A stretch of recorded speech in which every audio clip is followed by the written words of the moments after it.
Fluid dynamics. Fluid dynamics में दो part कर देते हैं। एक कहलाता है equation of continuity. Equation of continuity ये कहता है कि यदि कोई पाइप है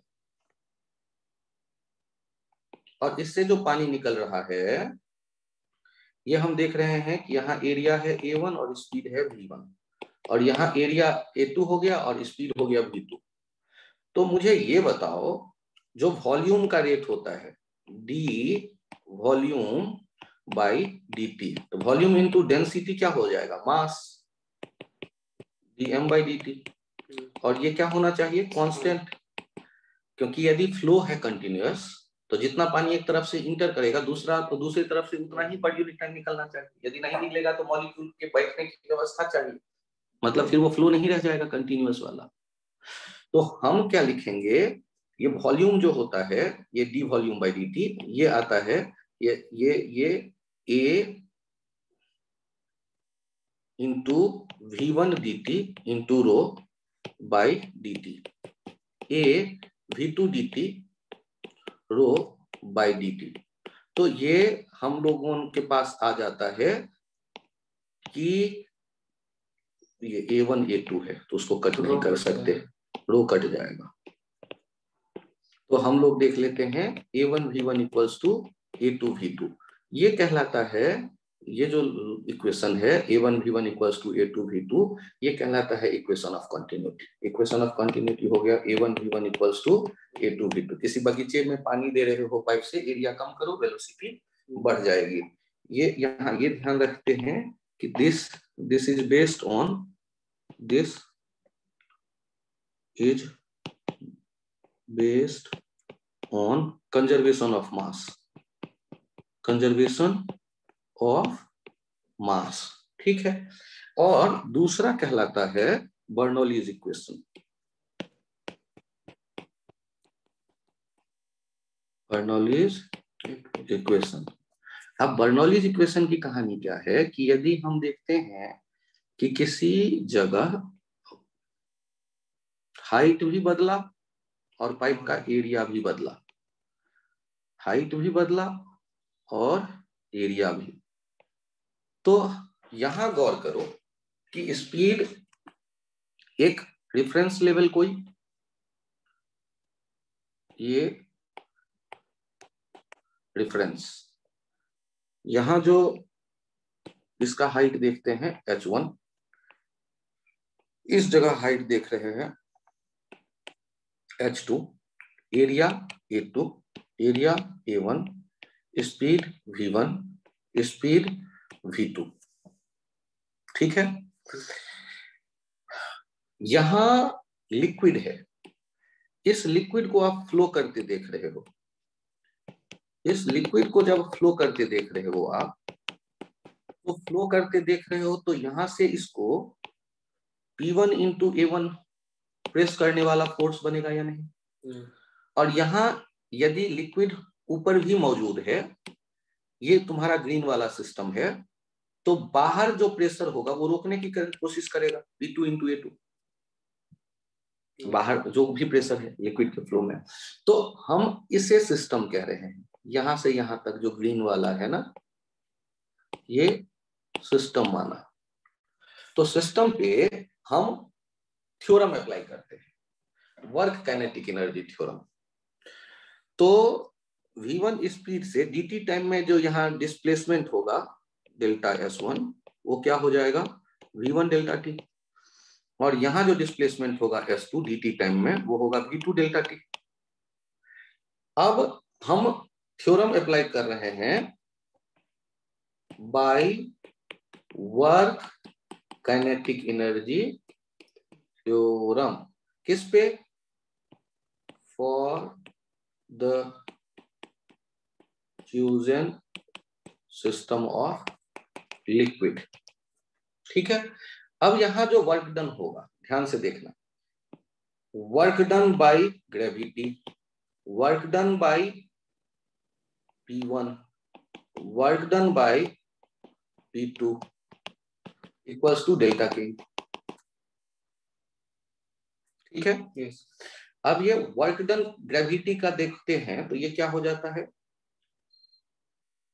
डेल्टा, ये work done by gravity,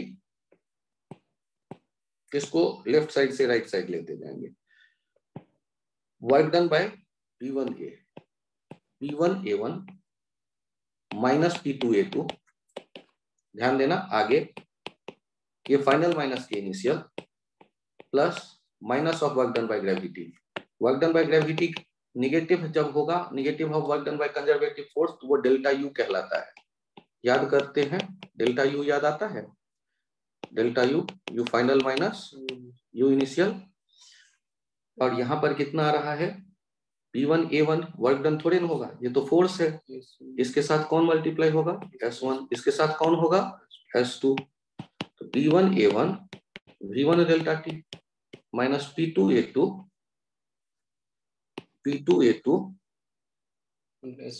delta delta V2 delta V2 delta T। अब यहाँ पर यदि हम देख रहे हैं कि वर्क किया गया, तो work done change in kinetic energy और चेंज इन पोटेंशियल एनर्जी, या work done equals to gain in kinetic energy और gain in potential energy. A1 V1 ये तो वॉल्यूम है ना, yes. और डेल्टा टी टाइम में जो वॉल्यूम मास है ये हमें दिख रहा है P1, मास जो यहां से ऊपर की तरफ गया m by rho minus P2 m by rho, वो जो डेल्टा m गया होगा नीचे से ऊपर, A1 V1 equals to A2 V2 था ना पहले, A1 V1 वॉल्यूम हो जाता है पर यूनिट टाइम वाला, और रो से डिवाइड कर देंगे तो मास को यदि डेंसिटी से डिवाइड कर देंगे तो वही क्या दे देता है, वॉल्यूम। मास को डेंसिटी से डिवाइड कर देंगे तो वही दे देता है वॉल्यूम। आगे काइनेटिक एनर्जी के लिए लिखते हैं half delta m v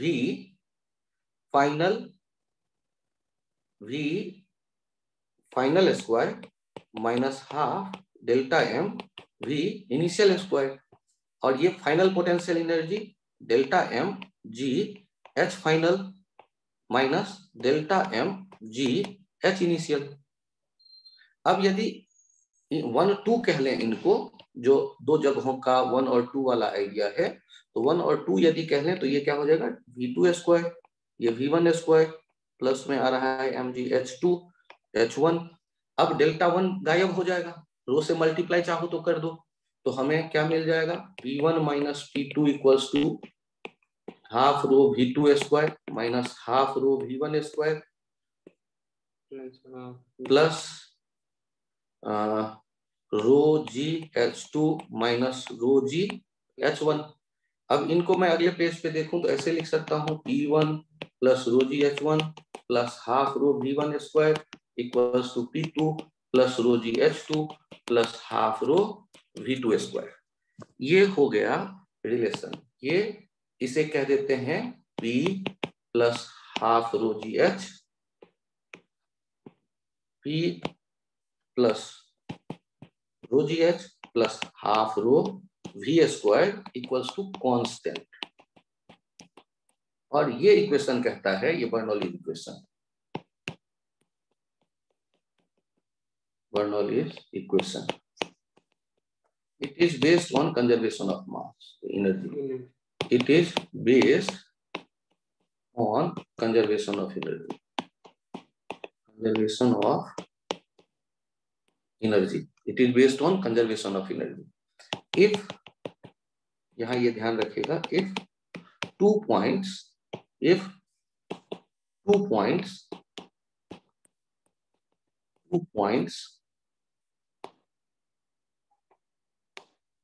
are taken in same horizontal level, then P plus half rho v square equals to constant. ये क्या कहता है कि तब फिर रो जी एच लिखने की कोई आवश्यकता नहीं है, क्योंकि रो जी एच लेफ्ट और राइट साइड में कैंसिल आउट हो जाएगा लिखने पर। रो जी एच दोनों तरफ का यदि एक ही हाइट होता, रो g H one row g H तो क्या हो जाता, कैंसिल। तो हम कह देंगे p plus half rho v square constant. यहां चेक करो, इन्हीं का एप्लीकेशन देखो, फ्लक्स वेलोसिटी। फ्लक्स वेलोसिटी के लिए यदि हम बात करते हैं तो यहां पर जो हमारे सामने है, यहां पर जो फ्लक्स बर्तन है एक, इस बर्तन में हम देखते हैं पानी भरा हुआ है। कितने हाइट तक पानी भरा हुआ है, तो बहुत, ये मान लो कैपिटल H हाइट पानी है, और ऊपर वाले फ्री सरफेस से H हाइट नीचे एक यहां पर मैंने होल कर दिया, पिन होल। तो मुझे बताओ उससे पानी निकल करके बाहर आएगा या नहीं? तो पानी निकल करके बाहर आएगा तो ये तो हॉरिजॉन्टली जाएगा, ये इफेक्ट्स वेलोसिटी यही v नॉट है, ये जो पिन होल से पानी बाहर आ रहा है। अब यहाँ देखो एक पॉइंट और यहाँ देखो दूसरा पॉइंट, 1 और 2 एक ही लेवल में है या अलग अलग लेवल में है? तो सेम लेवल में है, तो हम क्या लिख सकते हैं, P1 plus half rho V1 square equals to P2 plus half rho V2 square. Feel करो, P1 कितना लिखोगे, तो एटमॉस्फेयर है और फिर ये H डेप्थ लिक्विड का है, तो P naught plus rho g H total pressure, half rho, यहाँ पर स्पीड तो है ही नहीं, बाहर निकल करके आए, बाहर कौन मौजूद है, पानी तो नहीं है, atmosphere, P naught plus half रो कौन, V नॉट स्क्वायर। अब यहाँ देखो क्या क्या कट गया, P नॉट तो चला गया, ये तो वैसे ही 0 है, तो रो जी एच किसके बराबर हो गया, half rho V not square के बराबर हो गया। तो V नॉट क्या आ गया, अंडर रूट 2GH। जैसे H हाइट से कोई पत्थर गिरे तो उसका जो वेलोसिटी होगा वो ये है V नॉट। ठीक, इसे ही हम क्या कहते हैं, इफ्लक्स वेलोसिटी। ये समझ में आ गया। अब यदि कोई ये कहता है कि कोई बर्तन है और इसमें H हाइट तक पानी भरा हुआ था और तुमने H हाइट पे देखा ये बाहर आता अंडर रूट 2GH, तो नीचे गिरने पर यहाँ इसकी वेलोसिटी, ये हाइट कितना बचा, H माइनस H, कितना टाइम लगा होगा नीचे आने में, under root 2H minus H by G। क्यों, क्योंकि SY equals to half AYT square use करेंगे, UY तो 0 है क्योंकि ये UX हो गया। सोच के देखो, पक्का ना, UY 0 दिखा या नहीं दिखा? अब यहाँ पर टाइम निकल आया, ये रेंज कैसे निकल के आएगा, SX, ये UX हो गया अंडर रूट 2GH और टाइम हो गया under root 2H minus H by G। अब यदि मुझे SX मैक्सिमम चाहिए, तो मैक्सिमम चाहिए तो DSX बाई DH हम 0 कर देते हैं और सॉल्व करते हैं, solving we get H equals to H by 2। Excuse me, क्या हमें मिल जाता है, H equals to H by 2। तो हम यदि किसी बर्तन में पानी भरा हुआ देखें और उसमें छेद करें, तो बहुत ऊपर छेद करेंगे तो स्पीड बड़ा कम होगा, तो यहीं गिर पड़ेगा। बहुत नीचे कर देंगे तो स्पीड ज्यादा होगा लेकिन टाइम भी ज्यादा नहीं मिलेगा, वो भी जमीन पे गिर पड़ेगा। बीच में छेद करेंगे तो मैक्सिमम दूर जाके गिरेगा। एक छोटा सा आइडिया भी सेट हो गया या नहीं, यदि ये H है तो ऊपर छेद करते तब जो गिरता, नीचे छेद करते तब जो गिरता, लेकिन बीच में जो छेद करते ये मैक्सिमम आता, H मैक्सिमम आता कब, जब यहाँ H बाई 2 ये H बाई 2 होता। ये आइडिया समझ में आ गया? और यदि तुमसे ये कहा जाता कि यहाँ पर ये है 2 जगहों पर ऑरिफिस और इन 2 जगहों पर जो ऑरिफिस है इनके रेंज एक जैसे आ गए, तो एक यदि तुमने H हाइट में छेद किया होता तो दूसरा जो छेद होगा वो H माइनस H में होगा, तभी उनका रेंज सेम होगा। R1 इक्वल्स टू R2 यदि देखते हो तो V1 यदि अंडर रूट 2GH है तो V2 हो जाएगा under root 2H minus H। ये छोटा सा आइडिया। तो हम लोगों ने बर्नौलीज के एप्लीकेशन को देख लिया, और यदि तुम्हें याद आए कि यहाँ अलग अलग पाइप दिया गया हो, यहाँ पर अवेलेबल हो A1 V1, यहाँ अवेलेबल हो A2 V2 यहाँ अवेलेबल हो, A3 V3, तो कंजर्वेशन ऑफ मास से क्या आ जाएगा, बर्नौली इक्वेशन ऑफ कंटिन्यूटी से, ये जंक्शन रूल बाय जंक्शन पे बाय जंक्शन रूल, ये जो D V volume by dt जितना इन होगा उतना ही डी वॉल्यूम बाय dt क्या होगा, आउट होगा। तो बाय जंक्शन रूल से हम लोग ये ऐसे क्वेश्चन में देख लेते हैं A1 V1 equals to A2 V2 plus A3 V3। ये जंक्शन रूल का आइडिया मिल गया, ठीक, इस पे बेस्ड आ गया क्वेश्चन। तो Bernoulli's equation, equation of continuity, यहाँ पर देखो तो ये एक तुमने देखा पानी के पाइप शहर में गया हुआ, इसमें खूब पानी जा रहा है, यदि यहाँ छेद कर देते हैं तो पानी ऐसे निकलता दिखा, और यहाँ भी छेद कर दिया पानी ऐसे निकलता देखा, ये कहां पर स्पीड ज्यादा होगा, V1 या V2? तो A1 ग्रेटर देन A2 है तो V1 लेस देन V2 होगा। और हम एक क्यों, क्योंकि यहाँ आप जानते हैं AV इक्वल्स टू कांस्टेंट, ठीक। और दूसरा क्या जानते हो, एक ही लेवल में 2 पॉइंट होता है, तो P plus half rho V square equals to constant.